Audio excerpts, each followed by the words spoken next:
So guys, தளபதியோட last படமான ஜனநாயகன் திரைப்படம் வந்து ஜான் 9, அதாவது நாளான்னைக்கு வந்து ரிலீஸ் பண்ணுறத அஃபிஷியலாக வந்து சொல்லியிருந்தாங்க. ஸோ அதுக்கான சென்சார் சர்டிஃபிகேஷன்லாம் ஒரு 3 ஹவர்ஸ் இருக்க போகுது அப்படின்னு சொல்லிட்டு ஒரு தோராயமாக வந்து படக்குழு வந்து சொல்லியிருந்தாங்க.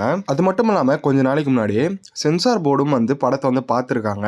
அண்ட் படத்தில் வந்து கொஞ்சம் சீன்ஸ்லாம் வந்து எடுக்க வேண்டியது இருக்குது அப்படின்னு சொல்லிட்டு அவங்களும் வந்து சொல்லியிருக்காங்க. ஸோ படக்குழு சைட்லேருந்து அந்த சீன்ஸ்லாம் வந்து எடுத்து திருப்பியும் வந்து சென்சார் சர்டிஃபிகேஷன் வந்து அமைச்சிருக்காங்க.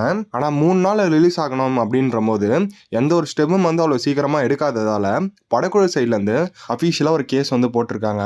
இன்னைக்கு வந்து அந்த கேஸ் வந்து நடந்தது. ஓவரால் ஜட்ஜ்மெண்ட் வந்து இன்னைக்கு வந்து கொடுக்கல. ஸோ நாளைக்கு தான் வந்து கொடுப்பாங்க அப்படின்னு சொல்லிட்டு கோர்ட் ஆர்டர் வந்து பண்ணியிருக்காங்க. அகைன் தளபதி படனாவே எதனா ஒரு பிரச்சனை வந்து எப்பயுமே வந்து இருக்கும். ஸோ திருப்பியும் வந்து ஒரு பிரச்சனை வந்து வந்திருக்கு. இதனாலே ஜனநாயகன் திரைப்படம் வந்து ஜான் 9 வந்து ரிலீஸ் ஆகாது அப்படின்னு சொல்லிட்டு ஒரு 90% வந்து கன்ஃபார்ம் ஆயிருக்கு. அஃபிஷியலாக படக்குழு சைட்லேருந்து எந்த ஒரு அப்டேட்ஸும் வந்து வெளியிடல. ஸோ வேற என்ன டேட்ஸ் ரிலீஸ் பண்ணுறதா இருந்தால் ஜான்குள்ளேயே ரிலீஸ் பண்ணுறதா தான் ஐடியாவாக இருக்கும். அது மட்டும் இல்லாமல் எல்லா ஸ்டேட்ஸ்லையும் ஜனநாயகன் படத்துக்கான டிக்கெட்ஸ் புக்கிங் வந்து டிசேபிள் வந்து பண்ணியிருக்காங்க. மேபி படத்தோட ரிலீஸ் டேட் கன்ஃபார்ம் ஆகிட்ட பிறகு படத்துக்கான டிக்கெட்ஸ் புக்கிங் வந்து எனேபிள் பண்ணுவாங்க அப்படின்னு சொல்லிட்டு நம்புறேன். ஸோ இதோட இந்த வீடியோ வந்து என் பண்ணிக்கிறேன். சேனலை சப்ஸ்கிரைப் பண்ணாமல் பார்த்துட்டு இருந்தீங்கன்னா மறக்காமல் சப்ஸ்கிரைப் பண்ணி வச்சுக்கோங்க. Bye guys.